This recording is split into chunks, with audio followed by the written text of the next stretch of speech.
This presentation provides an introduction to guidelines for selecting the diagnoses for billing and reimbursement, as well as the UB04 billing form.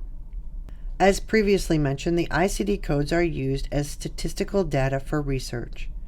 The codes also are used as data for reimbursement by third-party payers, such as insurance companies. In order for data to be useful, everyone must collect the data in the same way. For example, in 1985, the U.S. Department of Health, Education, and Welfare developed the Uniform Hospital Discharge Data Set, or UHDDS. Standards are to ensure that a hospital's discharge data was uniform. Although the dataset originally was developed to capture information on acute care short-term hospital discharges, today it includes all non-outpatient settings. Included in the Uniform Hospital Discharge Dataset are the items for reporting diagnosis and procedures listed here. These items are reported as the codes which are assigned using ICD-10-CM and ICD-10-PCS. One of the most important uses of the UHDDS is billing and reimbursement. To consolidate all the different types of billing forms used in the hospitals, the National Uniform Billing Committee has been responsible for the development of uniform billing forms. The Uniform Bill 04, or UB04, is the most current version of the paper uniform bill used by institutional providers.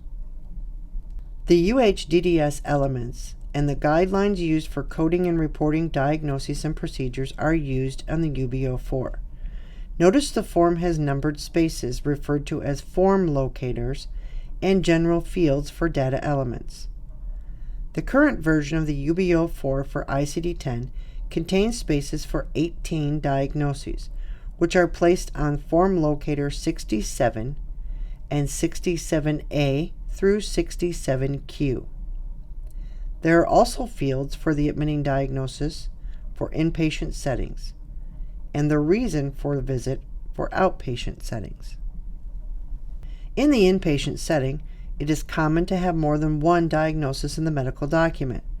However, to complete the UB04 bill, you must identify the principal diagnosis as well as other diagnoses to be included on the bill. This section provides a quick overview of the guidelines for selecting the diagnosis to include on the UB04 in the inpatient setting. Selecting a principal diagnosis requires documentation in the medical record. Therefore, we will use a case study to demonstrate how the guidelines are applied in the inpatient setting. Pause this presentation and read the case study provided here. Don't forget to use your medical dictionary and other references as needed to interpret the medical document.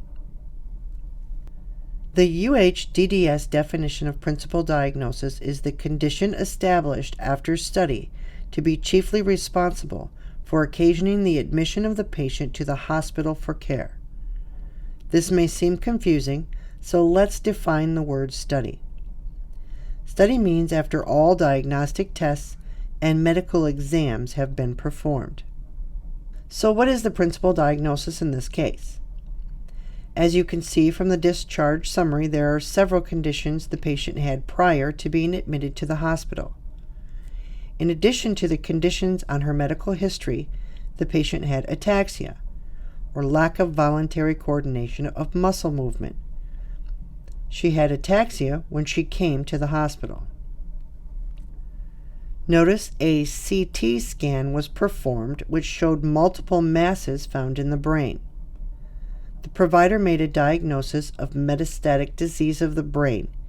If you followed the steps to assign an ICD-10-CM code, you would have obtained the code C79.31, brain cancer, or neoplasm, secondary.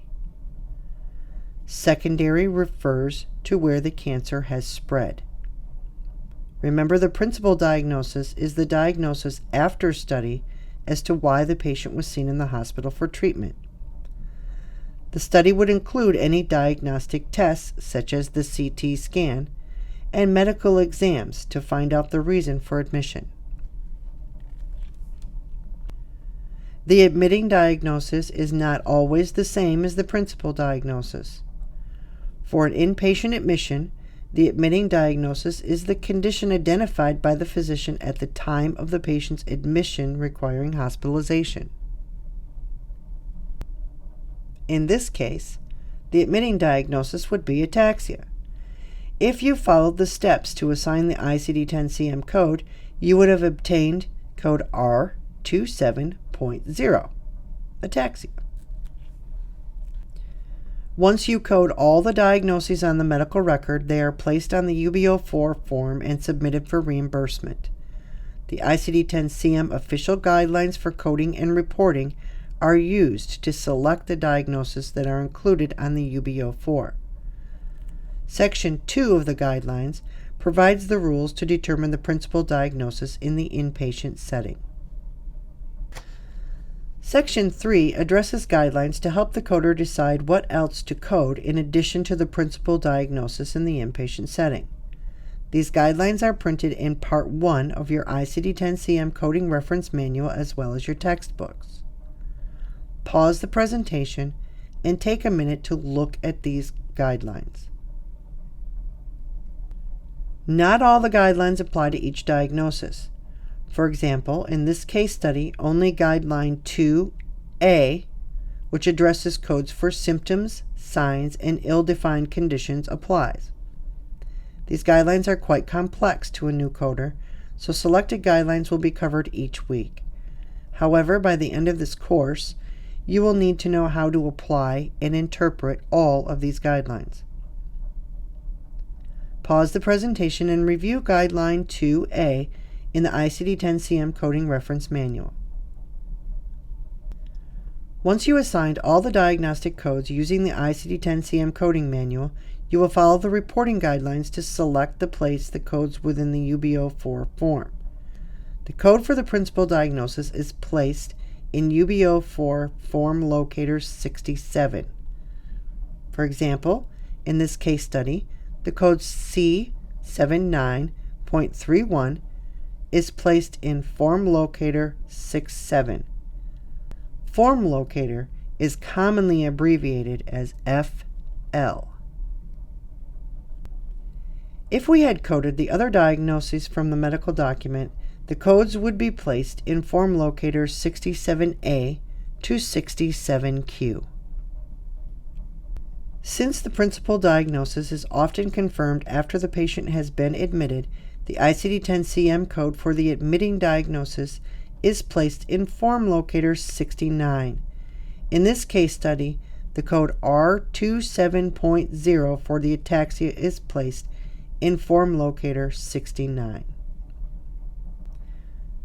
The guidelines for selecting the diagnosis to include in the UB04 for the outpatient setting are a little different from the inpatient setting. This section provides a quick overview of the guidelines for selecting the diagnosis to include on the UB04 in the outpatient setting. We will use the case study from the second case study to demonstrate how to select the diagnosis to use on the UB04 bill in an outpatient setting. Pause the presentation and reread the case study before continuing. As you may recall, the UHDDS definition of principal diagnosis only applies to the inpatient setting. In the outpatient setting, the term first listed diagnosis is used in lieu of principal diagnosis. For the outpatient setting, the goal of coding is to code what is known for certain about the patient's diagnosis, problem, or condition at the point in time, and what was the focus of the healthcare attention at that time. So in this case study, the first listed condition would be the left femoral neck fracture. The code for the first listed condition is placed on Form Locator 67.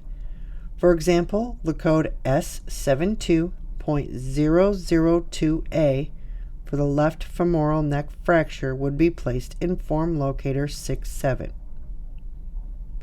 Other additional codes that describe any coexisting conditions would be listed in Form Locator 67A to 67Q. So where can you find the guidelines for coding and reporting in the outpatient setting? These guidelines are available in Part 1 of the ICD-10-CM Coding Reference Manual under Section 4. The specific guidelines that apply to this case study are listed here. We strongly suggest you review these guidelines in the ICD-10-CM Coding Reference Manual. Again, you will be responsible for knowing how to apply all the guidelines for reporting outpatient services by the end of this course.